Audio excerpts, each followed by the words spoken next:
I'm a sucker for a story about nothing. The cult status of movies like Big Lebowski and Clerks are probably a good indicator that there's a lot of fans of movies about nothing too.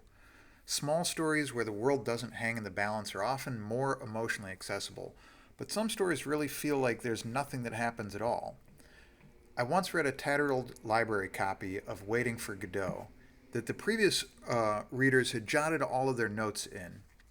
There was about as much ink from their pens as there was from the original publisher. It was really interesting and informative experience to read the thoughts of someone else at the very point they were inspired by the story.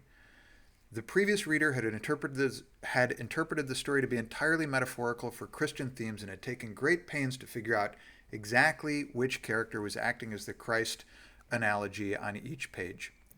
Waiting for Godot is famously ambiguous and has been interpreted in dozens of different frameworks. Maybe it's because the story has so little that we're able to read so much into it. Dee Dee and Gogo do almost nothing, and in the second act, they do nothing all over again.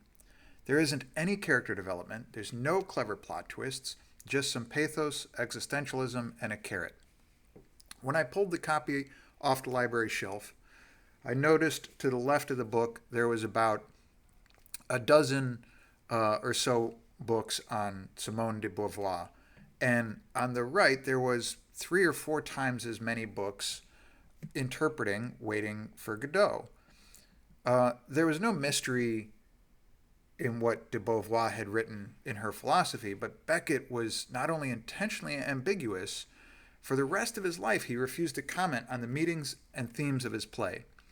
Why should we write 3 or 4 times more books on a play with nothing in it than about the profound and brilliant ideas of a leading philosopher?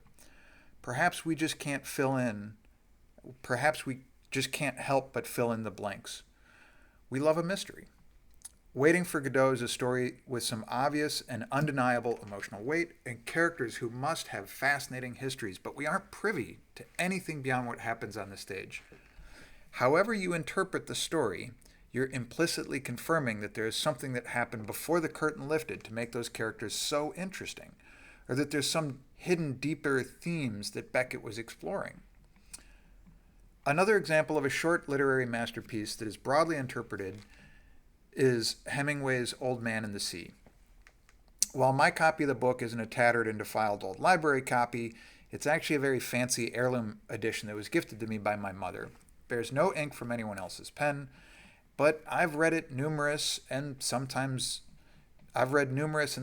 equally religious interpretations of this masterpiece of a novella.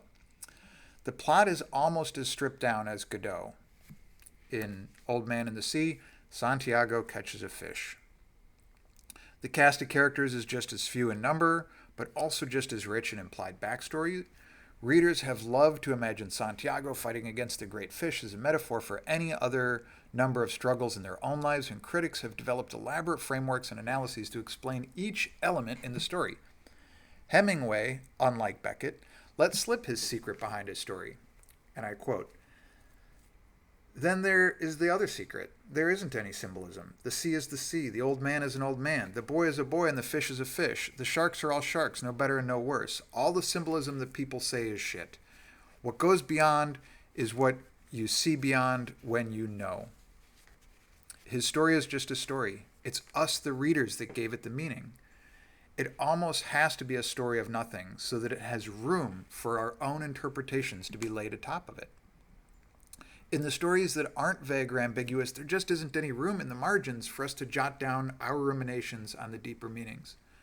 The more ink on the page from the author, the less room there is for us to scribble. Ever since I found out that Hemingway's secret was that the fish was just a fish, I've looked for the places where authors leave room for us to scribble. I had that agnostic mindset going into Godot, so I saw a lot of the space that Beckett had left for me. I think the brilliance of empty stories is how rich we can experience them as. A blank page isn't anything to us readers, but Beckett and Hemingway knew exactly what and how much to write so that each of us can fill in the rest. The way that each of us read an empty story is unique. How you feel about Vladimir and Estragon isn't ever going to be the same as how I feel about them. We fill in the empty parts with bits and pieces from our own stories and our own imaginations, and we mix our ink on the page with theirs. So it's no surprise that stories like Godot and Old Man in the Sea are so close to our hearts. Thank you for listening. As always, add your thoughts and comment below. The more we can have these conversations, the more our enjoyment of fiction will grow.